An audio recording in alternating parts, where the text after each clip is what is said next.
A very good morning to everyone. In today's class, in the joint course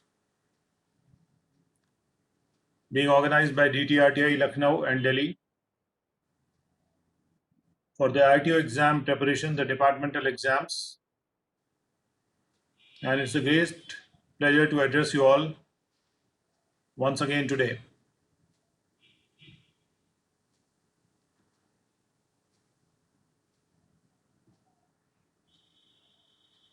It's a great pleasure to address you all once again today.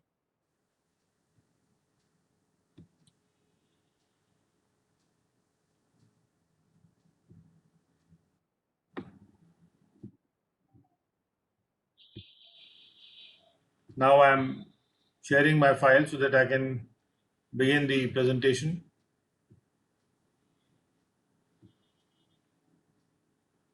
I hope everyone can look at my screen. I hope the screen is visible to everyone, and I also hope that my voice is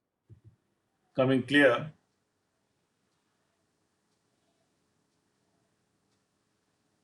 It is earnestly requested that please keep your audios and videos off and don't start them at all during the course of the lecture.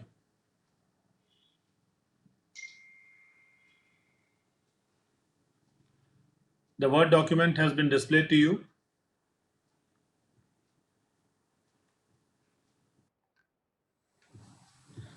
And we are moving to where we ended yesterday.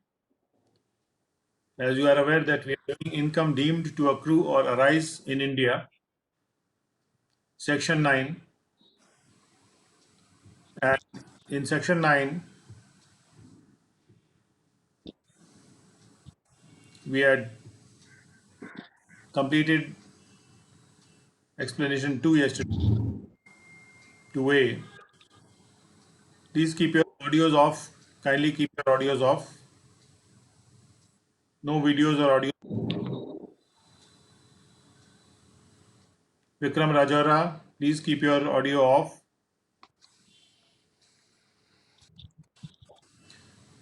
Okay. We move on to explanation 3. Explanation 3 is related to section 9, subsection 1 and clause 1. तो ये सभी clause 1 के explanations हैं जिसको कि हम कर रहे हैं. एंड एक्सप्लेनेशन 1 हमने किया था, एक्सप्लेनेशन 2 भी हमने कल किया था, और उसके बाद हमने एक्सप्लेनेशन 2A भी किया था. अब हम करते हैं explanation 3. Where a business is carried on in India through a person referred to in clause A or B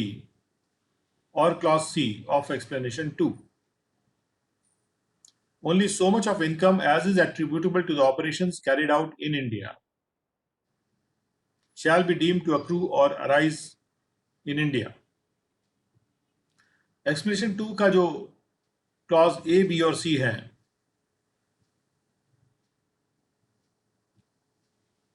और एक्सप्लेनेशन 2 के क्लॉज A, B और C में ये बताया गया है कि बिजनेस कनेक्शन को एक्सप्लेन करते हुए कि बिजनेस कनेक्शन में वो सारी बिजनेस एक्टिविटी शामिल होंगी जो किसी और व्यक्ति के माध्यम से कराई जाती हैं जो किसी नॉन रेजिडेंट के तरफ से कार्य कर रहा है, और ए, बी और सी ये जो सब क्लॉजेज हैं इसमें ये कहा गया था कि ऐसा नॉन रेजिडेंट की तरफ से काम करते हुए वो अथॉरिटी एक्सरसाइज करता है कि वे कॉन्ट्रैक्ट वगैरह साइन कर सकता है उस नॉन रेजिडेंट की तरफ से, या कोई स्टॉक वगैरह रख सकता है, और गुड्स या मर्चेंडाइज डिलीवर कर सकता है उसके बिहाफ पे, या वो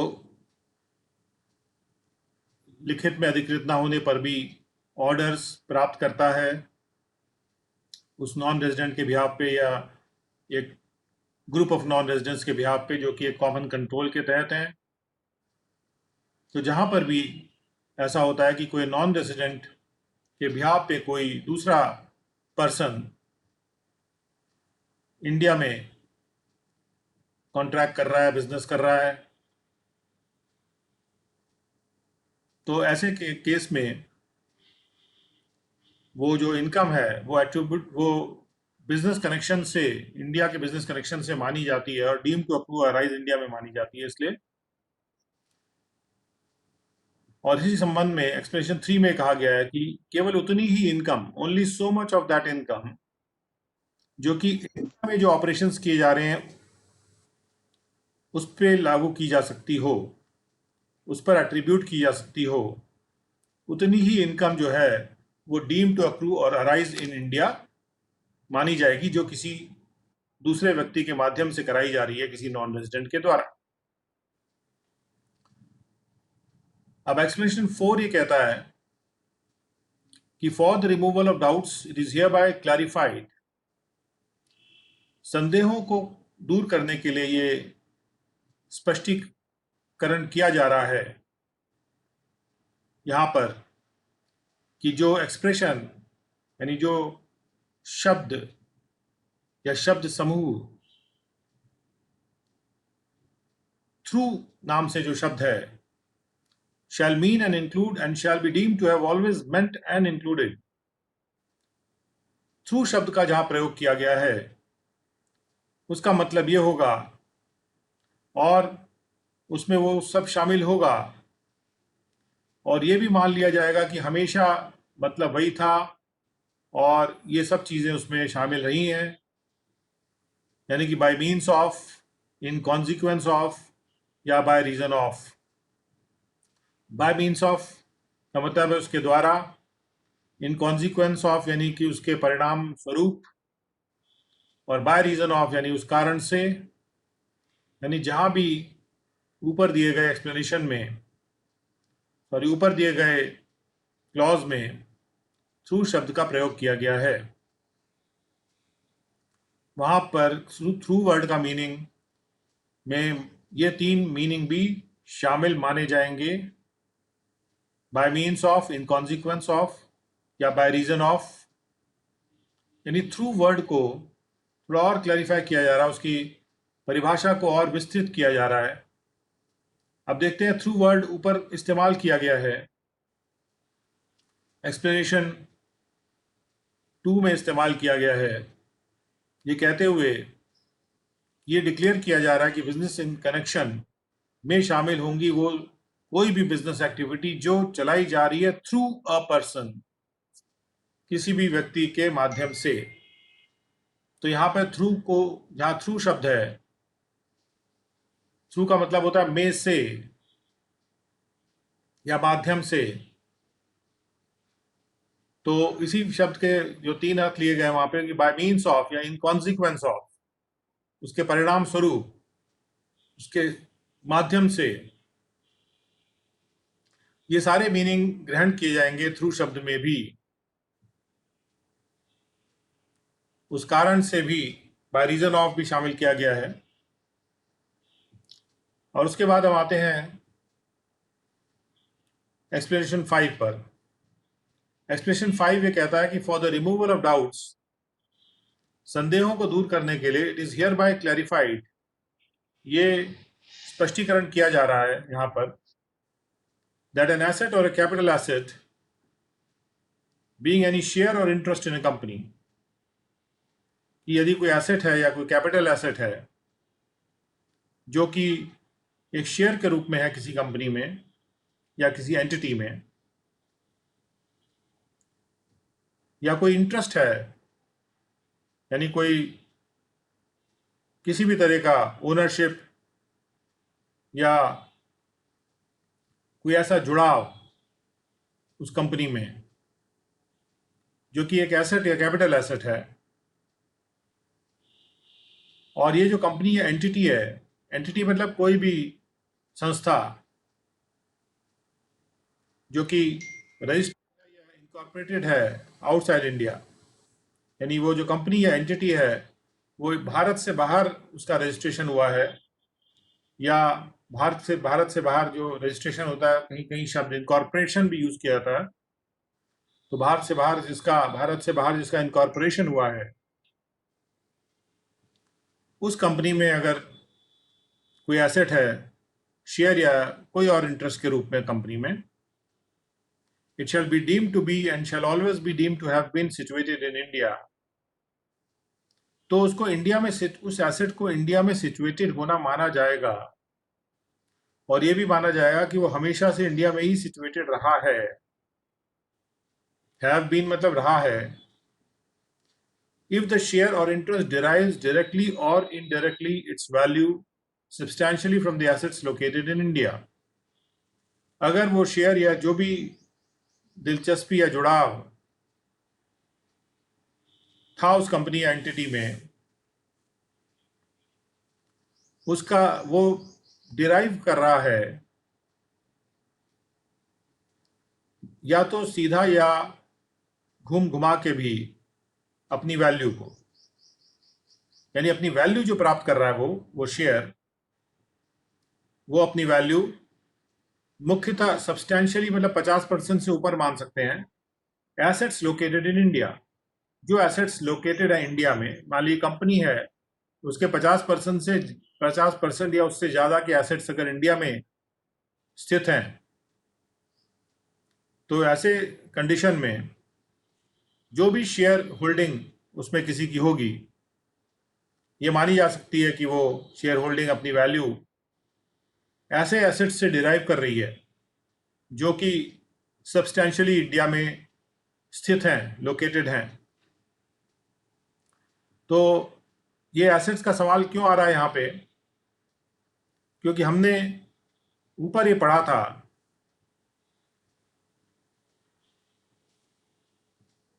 कि जो भी कैपिटल एसेट है या उसका अगर ट्रांसफर होता है और वो इंडिया में सिचुएटेड है, या कोई एसेट है जो कि इंडिया में सिचुएटेड है, लोकेटेड है, उस एसेट में से अगर कोई इनकम डायरेक्टली या इनडायरेक्टली अक्रू या अराइज होती है, तो वो इनकम जो है डीम टू अक्रू और अराइज इन इंडिया मानी जाएगी।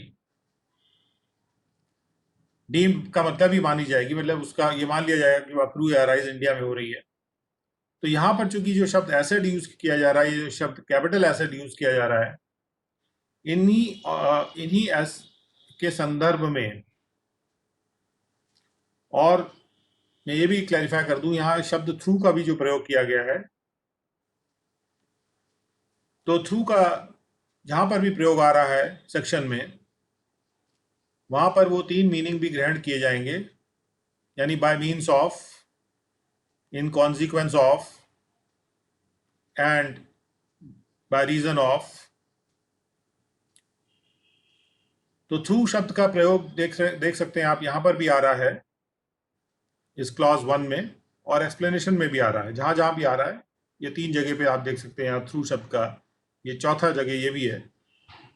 तो जहां भी थ्रू शब्द का प्रयोग है, वहां पर वो 3 अर्थ ग्रहण किए जाएंगे। और थ्रू शब्द का वैसे मीनिंग होता है में से, तो इसकी परिभाषा को थोड़ा सा और विस्तृत और क्लियर करने के लिए और डाउट्स को हटाने के लिए एक्सप्लेनेशन दिया गया था। अभी हम जो एक्सप्लेनेशन पढ़ रहे हैं, हम इस बात का एक्सप्लेनेशन पढ़ रहे हैं कि ये जो एसेट है, ये जो कैपिटल एसेट है, ये इंडिया में कब सिचुएटेड माने जाते हैं। तो कभी कभी ये सवाल आता है कि एसेट एक शेयर के रूप में है या किसी और इंटरेस्ट के रूप में है किसी कंपनी में, तब ये कैसे पता चले कि वो जो एसेट है वो इंडिया में सिचुएटेड है कि नहीं है। तो इस बात को क्लियर करने के लिए यहाँ पर ये एक्सप्लेनेशन दिया गया है कि जो भी एसेट है या कोई कैपिटल एसेट है, अगर वो शेयर है या किसी कंपनी में या किसी एंटिटी में कोई भी इंटरेस्ट है, और अगर कंपनी इंडिया से बाहर रजिस्टर्ड है, इनकॉर्पोरेटेड है, तो ये देखना चाहिए कि क्या जो शेयर की वैल्यू है या उस इंटरेस्ट की जो वैल्यू है वो उन एसेट्स से डिराइव हो रही है जो सब्सटेंशियली इंडिया में है, यानी क्या उस कंपनी के 50% या उससे ज़्यादा एसेट्स इंडिया में सिचुएटेड हैं, और क्या वो इनकम उन्हीं एसेट से डिराइव हो रही है। यदि इसका जवाब हाँ होगा तो वो एसेट्स या वो कैपिटल एसेट्स इंडिया में सिचुएटेड माने जाएंगे। Now, provided that nothing contained in this explanation, और वो एसेट या वो कैपिटल एसेट से मेरा मतलब शेयर या इंटरेस्ट से है, कि वो इंडिया में सिचुएटेड माने जाएंगे। Now, provided that nothing contained in this explanation shall apply to an asset or capital asset. अब एक्सप्लेनेशन 5 का ये प्रोवाइजो है, यानी ये जो शर्त है, ये एक्सप्लेनेशन 5 की शर्त है कि इस एक्सप्लेनेशन में जो भी दिया गया है उस वो अप्लाई नहीं करेगा किसी एक ऐसे एसेट को या किसी ऐसे कैपिटल एसेट को जो कोई नॉन रेजिडेंट होल्ड कर रहा है, एक ऐसे इन्वेस्टमेंट के रूप में जो कि उसने डायरेक्टली या इनडायरेक्टली किसी फॉरेन इंस्टीट्यूशनल इन्वेस्टर में इन्वेस्टमेंट किया हुआ है, जिसका रेफरेंस सेक्शन 115 AD के एक्सप्लेनेशन के क्लॉज ए में किया गया है। लेकिन ये बात केवल 1 अप्रैल 2012 से लेके 1 अप्रैल 2015 तक ही लागू थी, और ये अब लागू नहीं है। तो इसलिए आज की तारीख में अगर कोई ऐसा एसेट है जो कि नॉन रेजिडेंट होल्ड कर रहा है इन्वेस्टमेंट के रूप में फॉरेन इंस्टीट्यूशनल इन्वेस्टर के पास, तो उस केस में जो ये एक्सप्लेनेशन है ये लागू हो जाएगा, और जिस तरह से लिखा हुआ है ये एक्सप्लेनेशन लागू हो जाएगा। कहने का मतलब ये कि ये देखा जाएगा कि अगर कोई शेयर है उस फॉरेन इंस्टीट्यूशनल इन्वेस्टर में, तो फॉरेन इंस्टीट्यूशनल इन्वेस्टर के एसेट्स जो इंडिया में लोकेटेड है क्या उनसे सब्सटेंशियली वो उसकी वैल्यू डिराइव हो रही है। इसके बाद एक और प्रोवाइजो है, provided further that nothing contained in this explanation shall apply to an asset or capital asset which is held by a non resident by way of investment directly or indirectly in category 1 or category 2 foreign portfolio investor under the SEBI Foreign Portfolio Investor Regulations 2014 made under the Security Exchange SEBI Act 1992।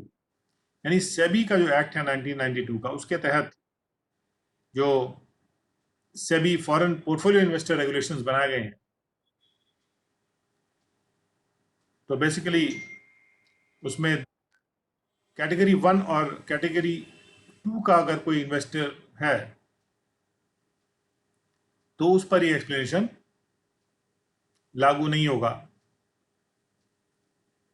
एक तो idea ये है कि ये जो नए regulations हैं ये पुराना जो व्यवस्था थी फॉरेन इंस्टीट्यूशनल इन्वेस्टर की उसको रिप्लेस करते हैं, और ये जो रेगुलेशंस हैं ये इस बात को मद्देनजर रख के बनाए गए हैं कि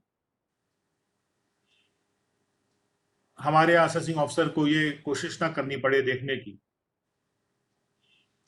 कि जो किसी भी नॉन रेजिडेंट का शेयर है किसी फॉरेन पोर्टफोलियो इन्वेस्टर में, उसकी जो वैल्यू है वो एसेट्स लोकेटेड इन इंडिया से डिराइव हो रही है कि नहीं हो रही। तो इसलिए जहां पर भी अगर ऐसा कोई इन्वेस्टमेंट किया गया है नॉन रेजिडेंट के द्वारा जो कि फॉरेन पोर्टफोलियो इन्वेस्टर के रूप में किया गया है, जो कैटेगरी 1 या कैटेगरी 2 के इन्वेस्टर के रूप में, तो वहां पर ये देखने की जरूरत नहीं पड़ेगी कि वो एसेट्स इंडिया में एसेट्स हैं उससे डिराइव्ड है कि नहीं है। Now for the purposes of this clause, इसके बाद एक्सप्लेनेशन 6 आ रहा है। For the purposes of this clause it is hereby declared that the share or interest referred to in explanation 5 shall be deemed to derive its value substantially from the assets। अब यहाँ पे ये define किया जा रहा है कि इस एक्सप्लेनेशन 5 में जहाँ शब्द यूज किया गया है कि वो अपनी वैल्यू उन एसेट से डिराइव करेगा कि नहीं जो कि सब्सटैंशियली इंडिया में सिचुएटेड हैं, ये तय करने के लिए एक्सप्लेनेशन 6 दिया गया है। और एक्सप्लेनेशन 6 ये कहता है कि एक्सप्लेनेशन 5 में जहां पर भी ये लिखा गया है कि शेयर या इंटरेस्ट, जिसको कहा रेफर किया जा रहा है एक्सप्लेनेशन 5 में, इन कंपनी और एंटिटी, जैसा कि ऊपर मेंशन्ड है, shall be deemed to derive its value, ये अपनी वैल्यू, ये मान लिया जाएगा, वैल्यू डिराइव करेगा। संतोष कुमार जी अपना ऑडियो बंद कर दीजिए। शैल बी डीम्ड, संतोष कुमार जी अपना ऑडियो बंद कर दीजिए प्लीज।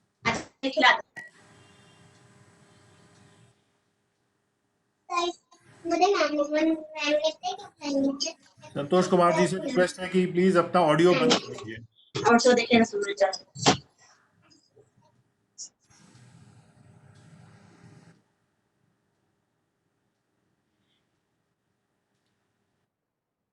ओके, नाउ एक्सप्लेनेशन 6 ये कहता है कि जहां पर भी एक्सप्लेनेशन 5 में ये लिखा गया है कि कोई शेयर या कोई इंटरेस्ट जो है किसी कंपनी या एंटिटी में अपनी वैल्यू उन एसेट से डिराइव कर रहा है कि नहीं जो सब्सटैंशियली इंडिया में सिचुएटेड है, तो ये मान लिया जाएगा कि वो अपनी वैल्यू को डिराइव कर रहे हैं सब्सटैंशियली उन एसेट से, चाहे वो एसेट्स टेंजिबल एसेट्स हों चाहे इनटेंजिबल एसेट्स हों, जो कि इंडिया में लोकेटेड हैं। If on the specified date, अगर उस स्पेसिफिक डेट पर, जो डेट स्पेसिफाइड है, यानी जिस डेट में ये पता लगाया जा रहा है कि वो एसेट्स इंडिया में सिचुएटेड है कि नहीं है, अगर उन एसेट्स की वैल्यू 10 करोड़ से ज्यादा हो, पहली बात, ये पहली कंडीशन है, 10 करोड़ या उससे कम के वैल्यू के एसेट्स पर एक्सप्लेनेशन 5 लागू नहीं होगा। यानी कम से कम अगर 10 करोड़ के एसेट्स की वैल्यू है तभी वो लागू होगा, या उससे ज्यादा। और दूसरी बात यह कि कम से कम 50% जो एसेट्स की वैल्यू है, जो वो कंपनी ओन कर रही है या वो जो एंटिटी है वो ओन कर रही है, जैसा भी केस हो, चाहे वो कंपनी हो चाहे वो एंटिटी हो, अगर कम से कम 50% उसकी वैल्यू जो है एसेट्स की वैल्यू, जो एसेट्स इंडिया में सिचुएटेड हैं,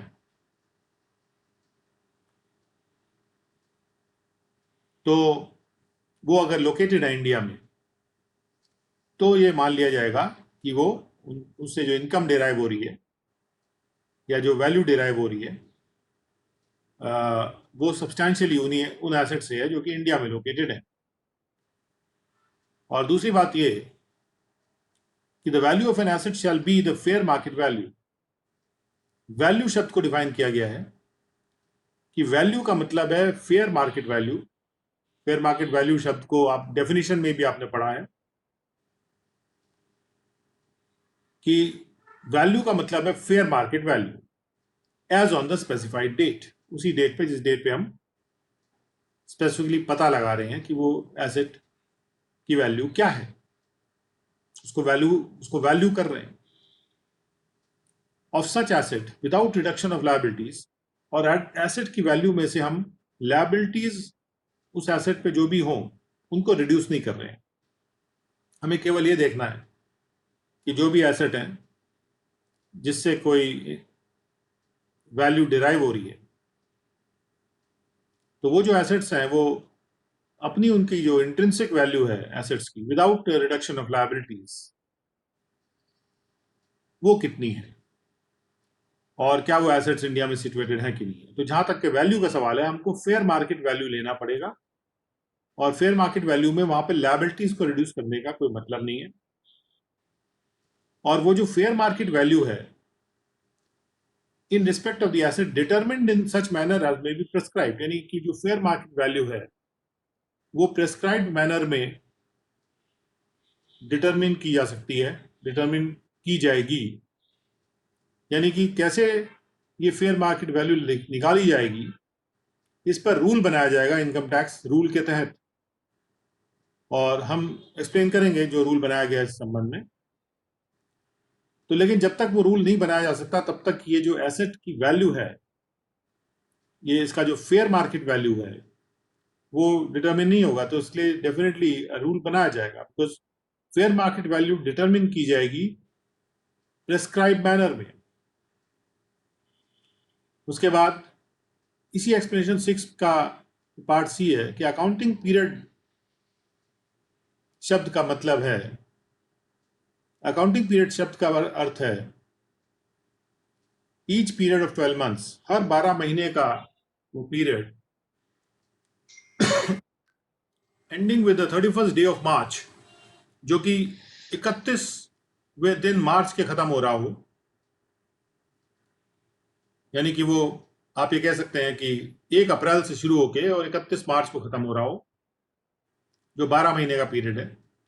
Provided that where a company or an entity referred to in explanation 5 regularly adopts a period of 12 months ending on a day other than the 31st day of March for the purpose of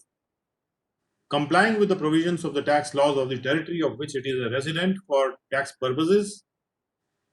or according to persons holding the share or interest, then the period of 12 months ending with the other day shall be the accounting period of the company, or as the case may be the entity.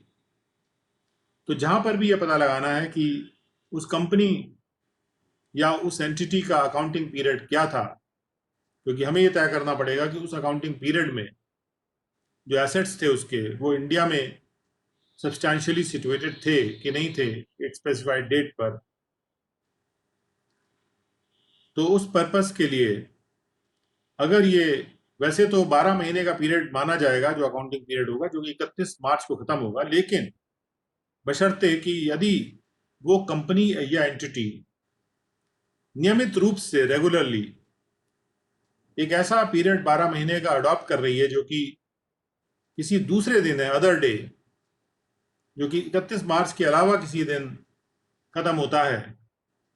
और ये वो इस प्रयोजन से कर रही है for the purpose कि उसे उस टेरिटरी के, उस स्थान के टैक्स लॉ से के प्रोविजन से कंप्लाई करना है जिसके वो रेसिडेंट है टैक्स पर्पसेस के लिए। यानी टैक्स पर्पसेस के लिए अगर वो किसी और टेरिटरी में है और किसी और टेरिटरी में होते हुए किसी और टेरिटरी में वो रेसिडेंट है, जैसे मान लीजिए भारत के बाहर ही वो रेसिडेंट है कहीं और का, तो अगर उस टेरिटरी के टैक्स लॉज के प्रावधानों से कंप्लायंस में उसको अपना जो अकाउंटिंग पीरियड है वो 31 मार्च को खत्म करना जरूरी के नहीं है, बल्कि किसी और दिन खत्म करना जरूरी किया गया है। तो उसके कंप्लायंस में अगर वो अपने अकाउंटिंग पीरियड को किसी और दिन खत्म करती है, या फिर जो पर्सन्स उसका शेयर या इंटरेस्ट होल्ड कर रहे हैं उनको रिपोर्ट करने के पर्पस से नियमित रूप से रेगुलरली अगर वो अपना अकाउंटिंग पीरियड किसी और दिन खत्म करती है, तो ये जो अंत वाला दिन है पीरियड ऑफ 12 मंथ्स का, ये उस अदर डे को मान लिया जाएगा, वो हो जाएगा shall be the accounting period, और as the case may be the entity. यानी एंटिटी का या कंपनी का जो एंडिंग डे होगा अकाउंटिंग पीरियड का, वो दूसरा दिन मान लिया, वो दूसरा दिन रहेगा जो कि किसी दूसरे टेरिटरी के लॉज से कंप्लायंस में जहां की वो रेजिडेंट है उसको अपना रखना पड़ रहा है वो आखिरी दिन, और या फिर उन लोगों को रिपोर्ट करने के लिए जो उसका शेयर या इंटरेस्ट होल्ड करते हैं उसको उस प्रकार से अपना अकाउंटिंग पीरियड किसी और दिन को खत्म करना पड़ रहा है जो कि 31वां दिन नहीं है मार्च का, तो फिर जो भी वो दिन है वो ही उसका अकाउंटिंग पीरियड का आखिरी दिन होगा। Provided further that the first accounting period of the company, or as the case may be the entity, shall begin from the date of its registration or incorporation and end with the 31st day of March, or such other day as the case may be, following the date of such registration or incorporation, and the later accounting period shall be the successive periods of 12 months। और इसके बाद एक दूसरी शर्त जो इससे संबंधित शर्त है वो ये रखी गई है कि अगर पहला जो अकाउंटिंग पीरियड होगा किसी भी कंपनी या एंटिटी का, यानी जब कंपनी या एंटिटी रजिस्टर होती है या इनकॉर्पोरेट होती है जिस साल में, जिस तारीख में, तो जब वो रजिस्टर या इनकॉर्पोरेट होती है तो जो उसके रजिस्ट्रेशन या इनकॉर्पोरेशन का जो पहला दिन है उस तारीख से शुरू करके और 31वें दिन मार्च तक उसका पहला अकाउंटिंग पीरियड रहेगा, हो सकता है या होगा, मतलब शाल लिखा है, और या तो 31 दिन मार्च तक का होगा या फिर उस दूसरे दिन तक होगा जो जो जिस दूसरे दिन की बात यहाँ पे पहले प्रोवाइजो में की गई है कि वे किसी और टेरिटरी के लॉज के कंप्लायंस में अगर रेसिडेंट होते हुए उसको दूसरा दिन रखना पड़ रहा है या फिर अपने शेयर होल्डर्स को रिपोर्ट करने के लिए दूसरा दिन रखना पड़ रहा है, तो वो जो दूसरा दिन है उस दूसरा दिन तक वो जो है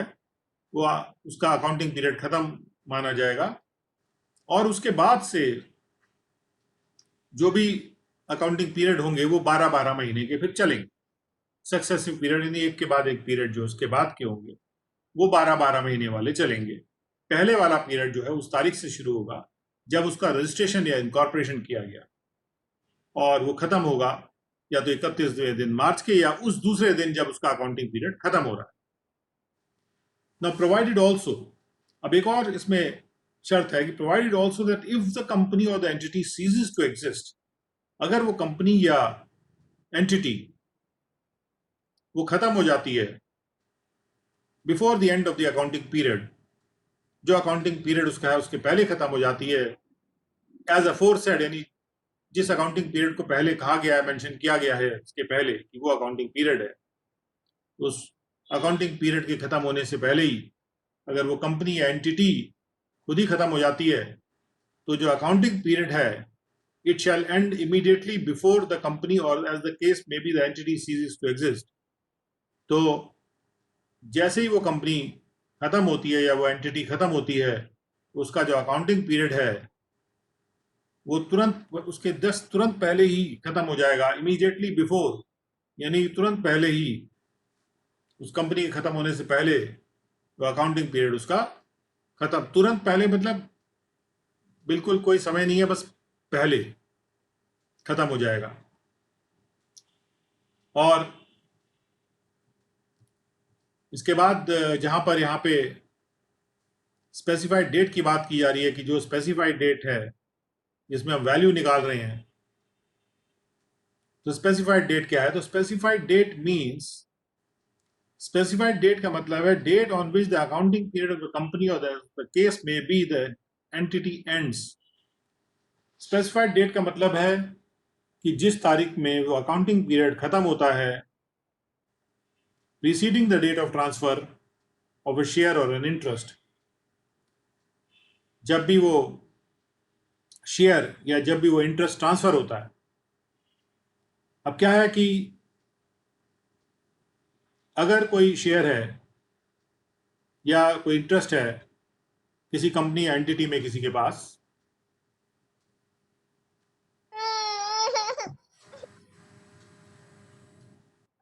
विशाल कुमार पाल जी प्लीज अपना ऑडियो बंद कर लीजिए। Preceding the date of transfer of a share और एन इंटरेस्ट, जब भी कोई शेयर ट्रांसफर हो रहा है या इंटरेस्ट उस कंपनी में किसी का अगर है, कंपनी में या एंटिटी में वो ट्रांसफर होता है, तो जब भी वो ट्रांसफर होगा तो उससे कैपिटल गेन अराइज हो सकता है, राइट, या उससे कोई और इनकम अराइज हो सकती है। तो जब भी कोई इनकम अराइज होती है तो वो शेयर अगर इंडिया में सिचुएटेड है या वो इंटरेस्ट इंडिया में सिचुएटेड है तो फिर वो इनकम जो है, इनकम अक्रूड या अराइज इन इंडिया मानी जाती है। तो यहाँ पे ये कहा जा रहा है कि जैसा कि पहले कहा गया था कि ये देखना होगा, ये पता लगाने के लिए कि सब्सटैंशियली जो वैल्यू है उस शेयर की या इंटरेस्ट की वो क्या उन एसेट से डिराइव हो रही है जो कि सब्सटैंशियली इंडिया में सिचुएटेड थे, तो ये जो वैल्यू निकालने की बात आएगी, ये उस तारीख को निकाला जाएगा जब वो अकाउंटिंग पीरियड उस कंपनी का खत्म होगा या उस एंटिटी का अकाउंटिंग पीरियड खत्म होगा। कोई जरूरी नहीं वो कंपनी ही हो, कोई भी एंटिटी हो सकती है, या कंपनी के नाम से कोई और संस्था हो सकती है, पूरे वर्ल्ड में कहीं भी हो सकती है। तो स्पेसिफाइड डेट वो अकाउंटिंग पीरियड की एंड डेट है, चाहे वो 31 मार्च हो, चाहे वो अदर डे हो,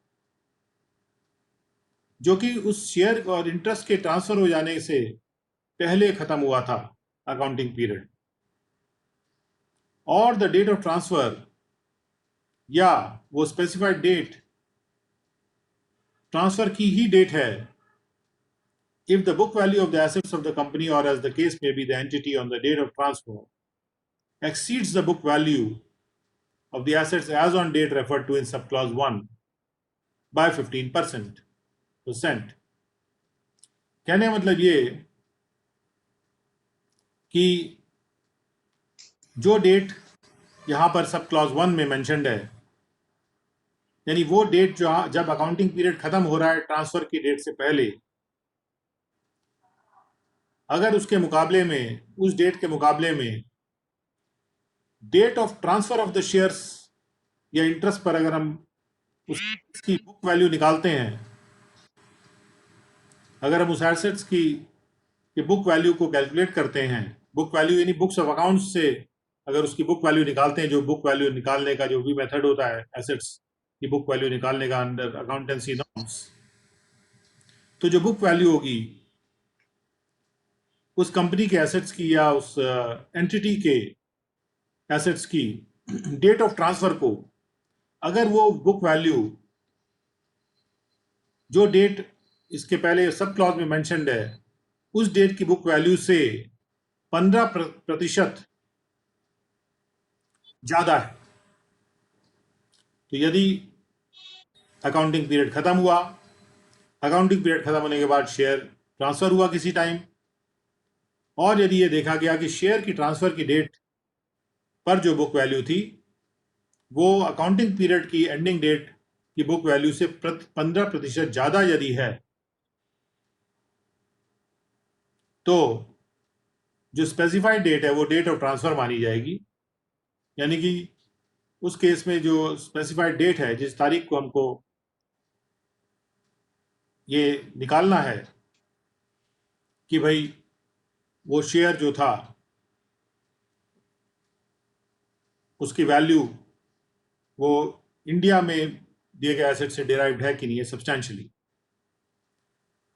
तो वो डेट ऑफ ट्रांसफर ली जाएगी उस केस में जहां पे डेट ऑफ ट्रांसफर पर बुक वैल्यू 15% ज्यादा है अकाउंटिंग पीरियड्स के एंडिंग डेट के मुकाबले में। तो इसके साथ ये एक्सप्लेनेशन 6 खत्म होता है, और हम लोग सेक्शन 9 सबसेक्शन 1 और क्लॉज 1 के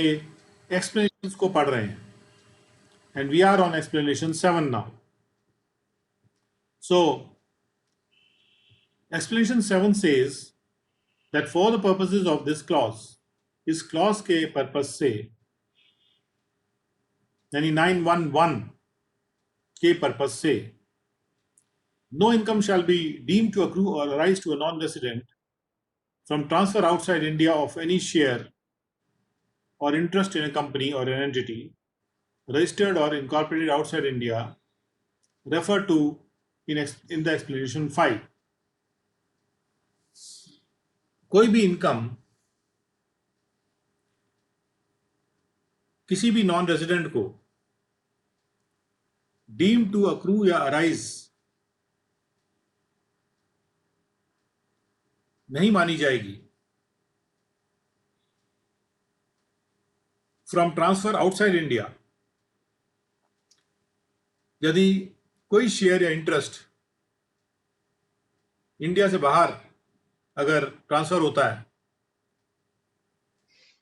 किसी भी नॉन रेजिडेंट का,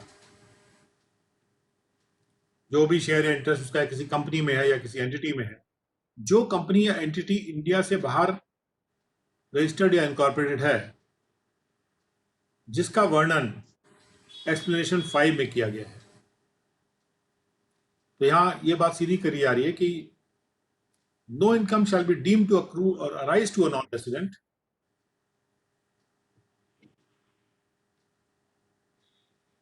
कुछ कंडीशंस यहां दी जाएंगी कि वो कौन सी कंडीशंस है जहां पर यह मान लिया जाएगा कि कोई भी इनकम जो deem to accrue arise non resident को नहीं हो रही है आउटसाइड इंडिया, जहां पर 5 की बात आ रही है। इन एक्सप्लेनेशन 5 जहां कहता है कि अगर कोई कंपनी या एंटिटी है जो कि इंडिया से बाहर रजिस्टर्ड है, तो ये देखा जाता है कि क्या उसके एसेट्स सब्सटैंशियल इंडिया में है कि नहीं है, और क्या उनसे जो वैल्यू डिराइव हो रही है वो उन एसेट्स से डिराइव हो रही है जो इंडिया में एसेट्स हैं, जो बात एक्सप्लेनेशन 5 में दी गई। तो सवाल ये उठता है कि वो कौन सी इनकमें हैं जो कि डीम टू अक्रू अराइज नहीं मानी जाएंगी from transfer outside India of any share, जो कि ऐसी कंपनी में है जो कि इंडिया से बाहर रजिस्टर्ड है। तो उसके लिए सब क्लॉज आगे कहता है कि if such company or entity directly owns the assets situated in India, company या एंटिटी सीधे ओनर है एसेट्स की जो कि इंडिया में सिचुएटेड है,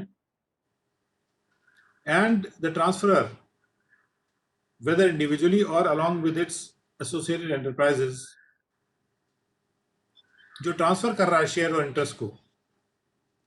at any time in the 12 months preceding the date of transfer, और जो ट्रांसफर करने वाला है वो 12 महीने के समय में, जो कि ट्रांसफर के पहले का समय था, ना तो वो neither holds the right of management और कंट्रोल, ना तो वो कोई राइट ऑफ मैनेजमेंट होल्ड करता है,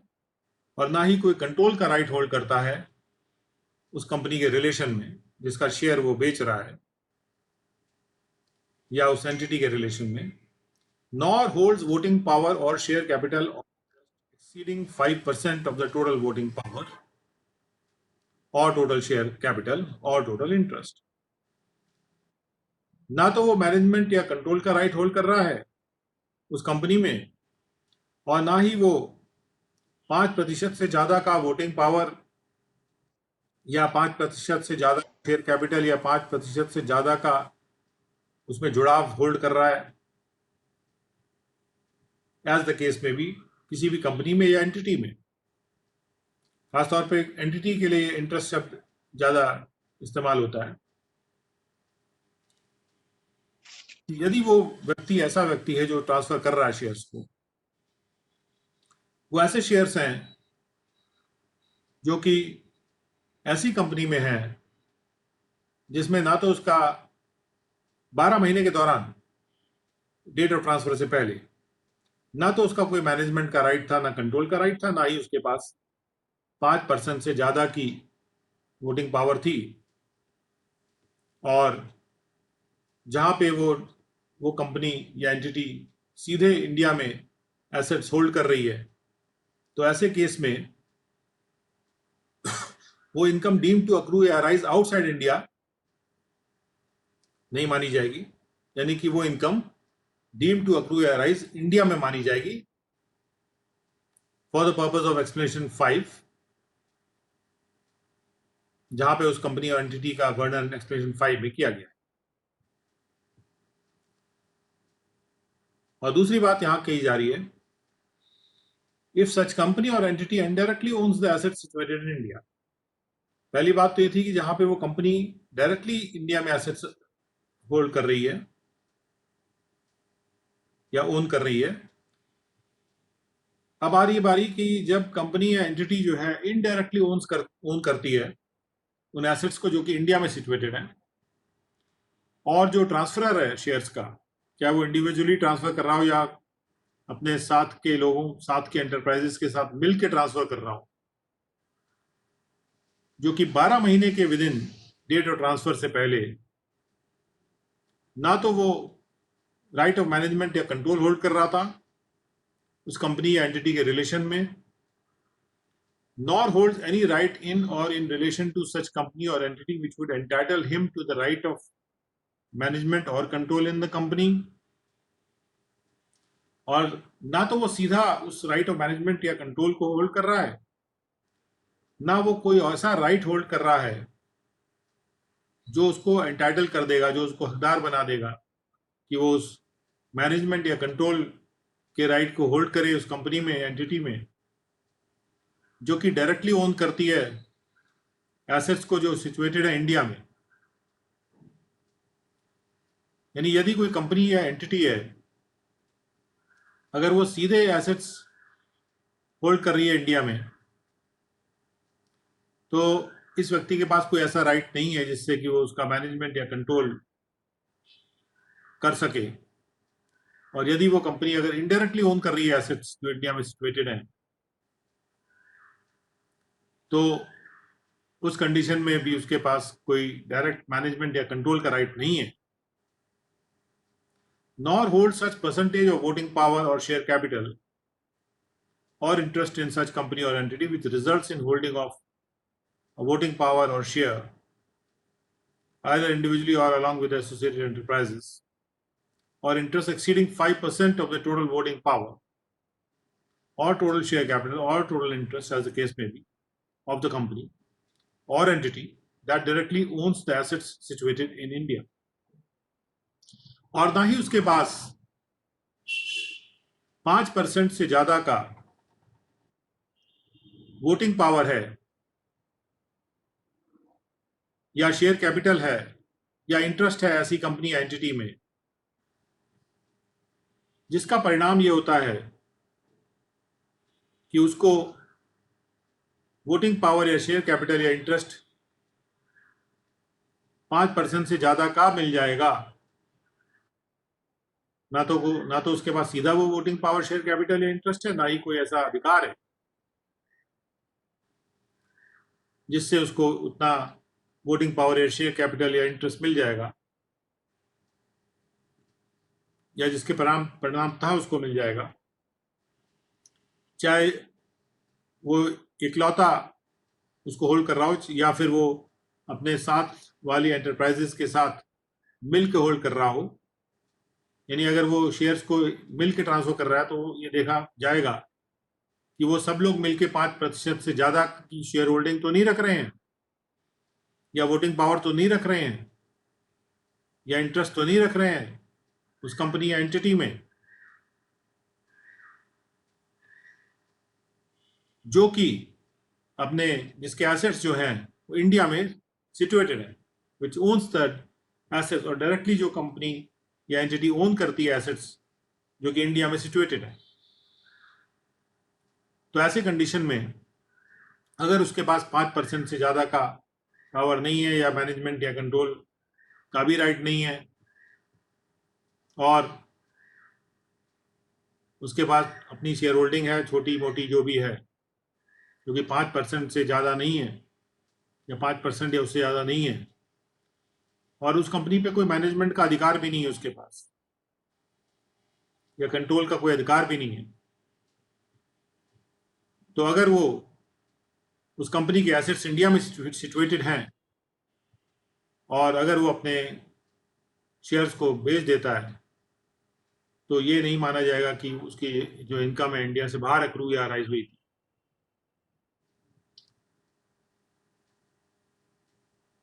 तो ये हुआ एक्सप्लेनेशन 7 का क्लॉज ए या sub clause A you can say. अब एक्सप्लेनेशन 7 का sub clause B. In a case where all the assets owned directly or indirectly by a company, ऐसे केस में जहां पर सारे के सारे एसेट्स, चाहे वो डायरेक्टली ओन्ड हो चाहे इनडायरेक्टली ओन्ड हो किसी कंपनी के द्वारा या किसी एंटिटी के द्वारा, सारे के सारे जिस कंपनी या एंटिटी का रेफरेंस एक्सप्लेनेशन 5 में दिया गया है, अगर सारे के सारे उसके assets are not located in India, उसके अगर सारे एसेट्स इंडिया में नहीं है, तो जो इनकम है नॉन रेजिडेंट की, जो ट्रांसफर कर रहा है अपने शेयर्स को, from the transfer outside India of a share, जो इंडिया से बाहर ट्रांसफर होता है शेयर या इंटरेस्ट ऐसी कंपनी में या ऐसी एंटिटी में, deemed to accrue or arise in India under this clause, जो कि इस क्लॉज के तहत इंडिया में डीम टू अक्रू अराइज है, shall be only such part of the income as is reasonably attributable to assets located in India and determined in such manner as may be prescribed. यानी कि उस company के अगर सारे assets India में नहीं है, तो प्रोपोर्शनेट बेसिस पे इनकम के बारे में ये निकाला जाएगा कि कितनी इनकम जो है वो रीजनेबली जोड़ी हुई मानी जा सकती है उन एसेट्स के साथ जो कि इंडिया में लोकेटेड है, और ये जो reasonably attributable to the assets है, ये चीज तय करने के लिए ये तय किया जाएगा ऐसे मैनर में जैसा कि प्रेस्क्राइब किया जाएगा। यानी इस संबंध में भी there will be an rule जिसके तहत ये कैलकुलेट किया जाएगा कि कितनी उसकी इनकम है जो कि रीजनेबली एट्रीब्यूटेबल है उन एसेट्स पे जो कि इंडिया में लोकेटेड थे, जहां पर उस कंपनी के सारे एसेट्स इंडिया में लोकेटेड नहीं थे। तो मैं क्योंकि एक्सप्लेनेशन 5 यहाँ पे इंपॉर्टेंट था और आगे आने वाले एक्सप्लेनेशन 5 से संबंध रखते हैं, तो इसीलिए एक बार मैं एक्सप्लेनेशन 5 को आपके सामने फिर से रिपीट कर देता हूं कि for the removal of doubts it is hereby clarified that an asset or a capital asset being a share or interest in a company or entity registered or incorporated outside India, ये clarify किया गया explanation 5 के द्वारा कि यदि कोई asset है या कोई कैपिटल एसेट है जो कि शेयर या इंटरेस्ट है किसी कंपनी या एंटिटी, ऐसा एसेट जो कि शेयर के रूप में है या ऐसा कैपिटल एसेट जो कि शेयर के रूप में है और इंटरेस्ट के रूप में है किसी भी कंपनी या एंटिटी में। इंटरेस्ट शब्द नॉर्मली एंटिटी के साथ जुड़ेगा, कंपनी शब्द शेयर के साथ जुड़ता है। जो कंपनी या एंटिटी रजिस्टर्ड है इंडिया में या इनकॉर्पोरेटेड है इंडिया में नहीं, इंडिया से बाहर, shall be deemed to be and shall always be deemed to have been situated in India, तो ये मान लिया जाएगा कि वो जो एसेट था या जो वो कैपिटल एसेट था, ये मान लिया जाएगा कि वो इंडिया में ही सिचुएटेड था, इंडिया में सिचुएटेड है और हमेशा इंडिया में सिचुएटेड था माना जाएगा यदि वो शेयर इंटरेस्ट जो है अपनी वैल्यू को सब्सटैंशियली उन एसेट से डिराइव कर रहा है जो कि इंडिया में लोकेटेड है। तो ये पता लगाने के लिए कि कौन से एसेट्स हैं जो इंडिया में लोकेटेड है और जिससे कि वो एसेट या वैल्यू उसको जो कि उसका शेयर या इंटरेस्ट है वो अपनी वैल्यू उस कंपनी या एंटिटी के उन एसेट से डिराइव कर रहा है जो कि इंडिया में अगर सिचुएटेड है, तो ये मान लिया जाएगा कि वो जो एसेट या कैपिटल एसेट था वो इंडिया में सिचुएटेड था। और अगर ये मान लिया जाएगा कि वो इंडिया में सिचुएटेड था या सिचुएटेड है, तो उससे जो भी इनकम डिराइव होगी या उसके ट्रांसफर से जो भी कैपिटल गेन डिराइव होगा वो इनकम डीम टू अक्रू या अराइज इन इंडिया होगी। और बाद में ये भी कह दिया गया है कि अगर वो एसेट्स कुल मिला के पूर्णतः वो एसेट्स इंडिया में लोकेटेड नहीं है, तो जितनी इनकम को इंडिया में लोकेटेड एसेट्स से एट्रीब्यूटेबल रीजनेबली माना जा सकता है उसका कैलकुलेशन रूल के तहत करके उतने इनकम को डीम टू अक्रू या अराइज इन इंडिया में शामिल किया जाए। सो और सी ये है कि एसोसिएटेड एंटरप्राइज वर्ड को डिफाइन किया जा रहा है, एसोसिएटेड एंटरप्राइज शब्द को के मीनिंग को ग्रहण किया जा रहा है सेक्शन 92A से, क्योंकि वहां ऑलरेडी डिफाइंड है। और अपने पर्पस के लिए हम लोग मोटा मोटा समझ सकते हैं कि वो संस्थाएं जो कि जुड़ी हुई हैं किसी भी व्यक्ति के साथ, किसी भी पर्सन के साथ, जो कि अपने एसेट को बेच रहा है। नाउ अब आते हैं 912 पर। अभी हम 91 पढ़ रहे थे, जिसमें हमने कुल मिला के 7 एक्सप्लेनेशन पढ़े 911 में। अब हम पढ़ते हैं 912। सो 912 ये कहता है कि वो इनकम जो कि सैलरी हेड में फॉल करती है, अगर वो इंडिया में अर्न नहीं की गई थी, okay, income which falls under the head salaries if it is earn in India, अगर वो इंडिया में कमाई गई थी,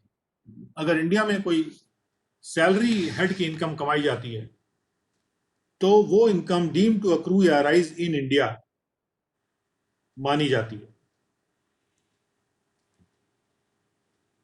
और इसके लिए एक एक्सप्लेनेशन है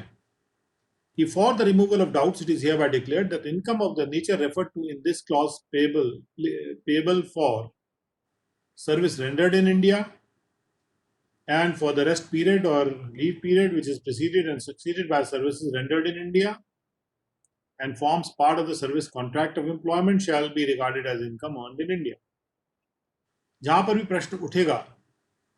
कि इनकम इंडिया में अर्न हुई है कि नहीं हुई है, वहां पर यह देखा जाएगा, वहां पर यह भी देखा जाएगा कि यदि सर्विस इंडिया में रेंडर की गई थी और उस सर्विस के लिए उस सैलरी इनकम का पेमेंट किया जा रहा है, और साथ में अगर जो रेस्ट पीरियड या लीव के पीरियड जो होते हैं छुट्टी के, जो कि सर्विसेज रेंडर होने से पहले आती है या सर्विस रेंडर होने के बाद आते हैं, चाहे वो प्रीफिक्स हैं चाहे वो सफिक्स हैं, चाहे वो प्रीसीड कर रहे हैं चाहे वो सक्सीड कर रहे हैं, लीव पीरियड या आराम के पीरियड, छुट्टी के पीरियड, और अगर वो जो छुट्टी के या आराम के पीरियड हैं वो सर्विस कॉन्ट्रैक्ट और एम्प्लॉयमेंट का भी पार्ट हैं, तो ऐसे कंडीशन में वो जो रेस्ट पीरियड का जो पेमेंट दिया जा रहा है और या जो वो लीव पीरियड का जो पेमेंट दिया जा रहा है, ऐसे सर्विसेज के संबंध में जो इंडिया में रेंडर की गई थी, वो भी ये माना जाएगा कि उस पीरियड का भी जो लीव पीरियड का या रेस्ट पीरियड का भी जो पेमेंट है, वो भी ऐसी इनकम है जो कि इंडिया में अर्न की गई थी। भाई कभी कभी ऐसा हो सकता है कि छुट्टी के पीरियड में आदमी इंडिया में था ही नहीं, वो बाहर चला गया, आराम से इंडिया से बाहर है और कोई काम भी नहीं कर रहा है कंपनी का, या कोई जो भी वो काम कर रहा है, जिसके लिए भी वो काम कर रहा है, वो छुट्टी के पीरियड में तो वो कोई काम नहीं कर रहा, आराम कर रहा है, और उस पीरियड के लिए भी उसको पेमेंट दिया जा रहा है। तो भले ही उसके आराम का पीरियड है और लीव का पीरियड है और इंडिया में वो नहीं भी हो उस टाइम पे, उससे कोई मतलब नहीं है, लेकिन अगर वो जो लीव पीरियड है, रेस्ट पीरियड है, वो सर्विस कॉन्ट्रैक्ट या एम्प्लॉयमेंट के वजह से वो सर्विस रेंडर्ड जो थी इंडिया में, उससे उसको प्रोसीड कर रहा है या उससे सक्सीड कर रहा है। कहने का मतलब गैप नहीं होना चाहिए, सर्विस पीरियड को प्रोसीड करना चाहिए या सर्विस पीरियड को सक्सीड करना चाहिए। तो ऐसे कंडीशन में उस रेस्ट या लीव पीरियड का जो पेमेंट है वो भी ये माना जाएगा कि वो ऐसी इनकम है जो कि इंडिया में कमाई गई थी। और अगर ये मान लिया जाएगा कि वो इनकम है जो इंडिया में कमाई गई थी, तो ये भी मान लिया जाएगा कि वो ऐसी इनकम है जो सैलरीज हेड में क्योंकि छुट्टी की इनकम भी जो है वो सैलरी के हेड में ही जुड़ती है, तो ये मान लिया जाएगा कि वो सैलरी के हेड की इनकम थी और वो इंडिया में कमाई गई थी, तो इसलिए ये माना जाएगा कि वो डीम टू अक्रू, तो ये मान लिया जाएगा कि वो इंडिया में ही अक्रू या राइस हुई है। और उसके बाद आते हैं 913 पर। 912 में कोई एक्सप्लेनेशन नहीं है, जस्ट रेफरिंग टू इट, क्योंकि 911 में there were 7 explanations, very detailed explanation. 913 कहता है कि income chargeable under the head salaries, वो इनकम जो कि सैलरीज हेड में चार्ज होती है, payable by the government to a citizen of India, जो सरकार द्वारा, बाय द गवर्नमेंट यानी सरकार द्वारा, और जहाँ पे सरकार का प्रयोग हुआ है तो भारत सरकार भी हो सकती है, राज्य सरकार भी हो सकती है, केंद्र सरकार, राज्य सरकार, कोई भी सरकार हो सकती है, कि the salary should be payable by the government to a citizen of India, भारतीय नागरिक को उस सर्विस के लिए जो कि भारत से बाहर दी जा रही है। जैसे आपने देखा होगा दूतावास में जो लोग कार्य करते हैं, या हमारे जो डिपार्टमेंट के भी लोग इंडिया से बाहर पोस्ट होते हैं, ट्रांसफर प्राइसिंग, इंटरनेशनल टैक्सेशन वगैरह में, और उनको सैलरी सरकार दे रही है, तो वो जो इनकम उनको प्राप्त हो रही है, वो इंडिया से बाहर सर्विस दे रहे हैं, सर्विस इंडिया से बाहर दे रहे हैं, लेकिन सरकार को दे रहे हैं सर्विस, और सरकार उनको सैलरी का पेमेंट कर रही है। तो ऐसी इनकम भी जो है वो भी डीम टू अक्रू या अराइज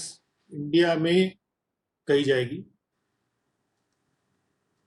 भले ही वो सर्विस इंडिया से बाहर दी जा रही है। उसके बाद आते हैं 914। 914 में कहा गया है कि जो भी डिविडेंड एक इंडियन कंपनी के द्वारा दिया जाता है भारत से बाहर, यानी कंपनी इंडियन है, जो इंडियन कंपनी जैसे डिफाइन की जा रही है सेक्शन 2 में, और वो इंडियन कंपनी डिविडेंड इंडिया से बाहर दे रही है। यहाँ पे इंडियन कंपनी शब्द को आप नॉन टेक्निकल शब्द मत मान लीजिएगा। जो भी शब्द स्टैचूट में या लॉ में अलग से डिफाइन किया जाता है, उसका साधारण मीनिंग खत्म हो जाता है, उसका मीनिंग केवल उस लॉ से ही ग्रहण करना होता है। अगर मैं डिफाइन कर दूं रोटी चावल होता है लॉ के अंतर्गत, तो जहां भी शब्द रोटी यूज किया जाएगा वहां चावल पढ़ा जाए।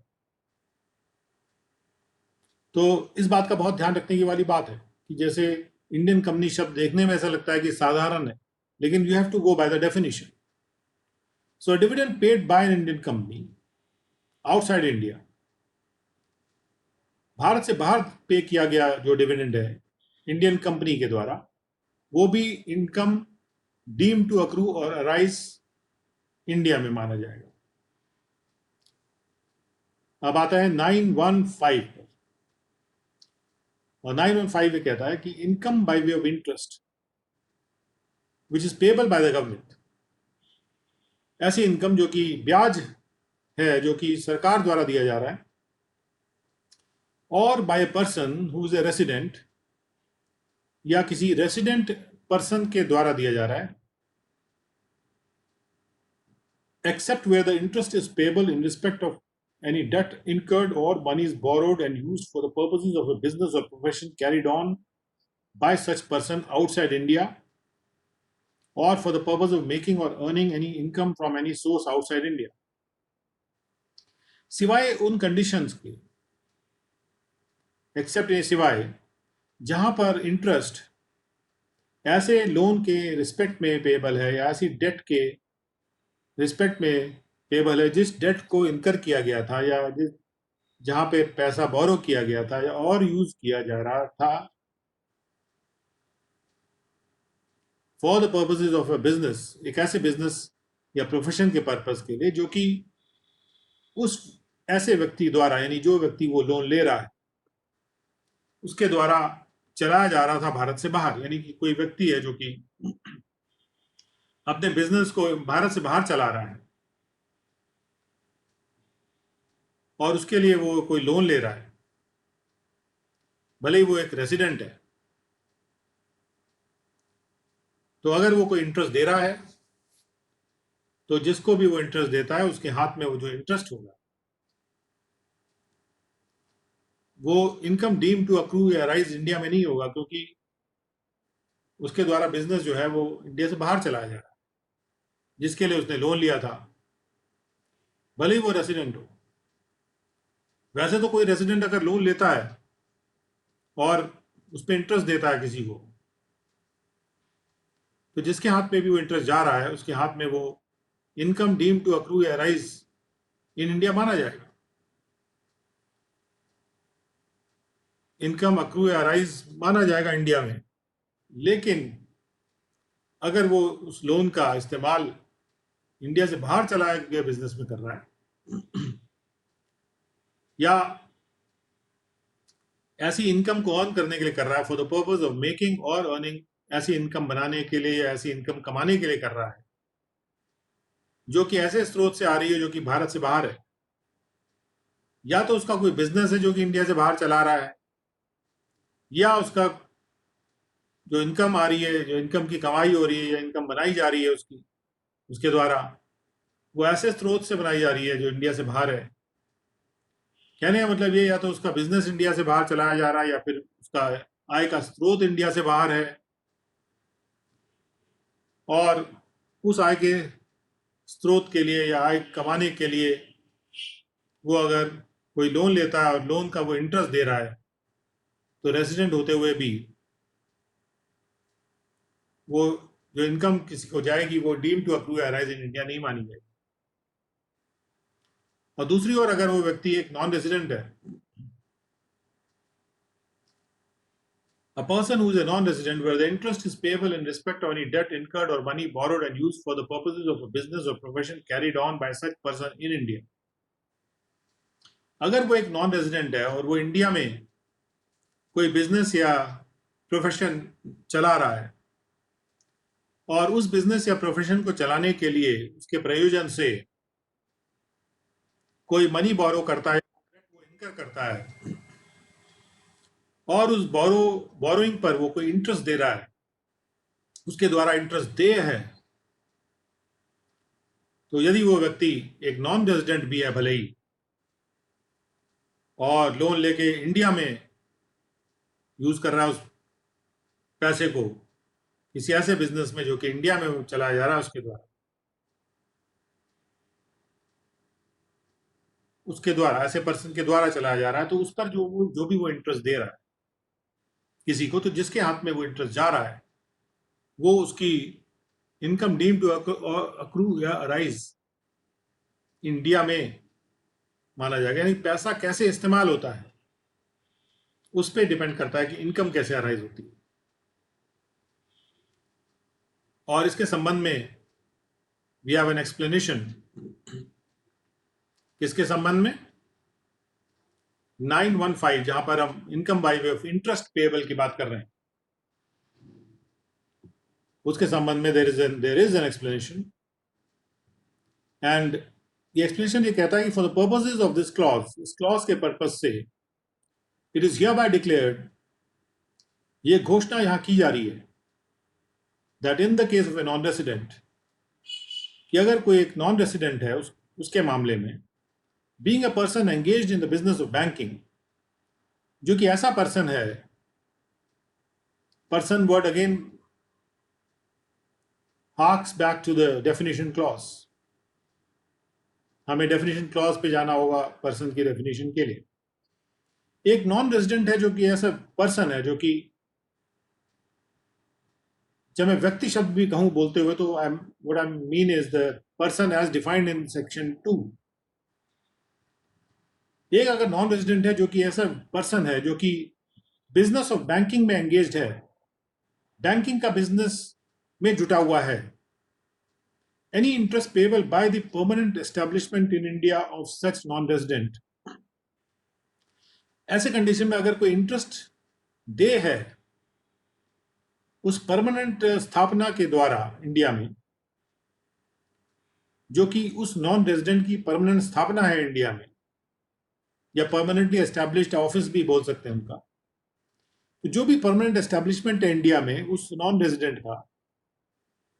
वो अगर कोई इंटरेस्ट दे है उसके द्वारा अपने हेड ऑफिस को या किसी भी और दूसरे परमानेंट एस्टैब्लिशमेंट को, या किसी भी और any other part of such non resident, या उस नॉन रेजिडेंट के किसी और पार्ट को अगर इंटरेस्ट पेबल है जो कि आउटसाइड इंडिया है, जो पार्ट है या जो हेड ऑफिस है या जो परमानेंट एस्टैब्लिशमेंट है जिसको दे है वो इंटरेस्ट उस परमानेंट एस्टैब्लिशमेंट के द्वारा जो इंडिया में है, यानी उसी नॉन रेजिडेंट का एक परमानेंट एस्टैब्लिशमेंट इंडिया में है और उसका मान लीजिए कि परमानेंट एस्टैब्लिशमेंट इंडिया से बाहर भी है, या उसका कोई भी भाग इंडिया से बाहर है, या कोई हेड ऑफिस इंडिया से बाहर है,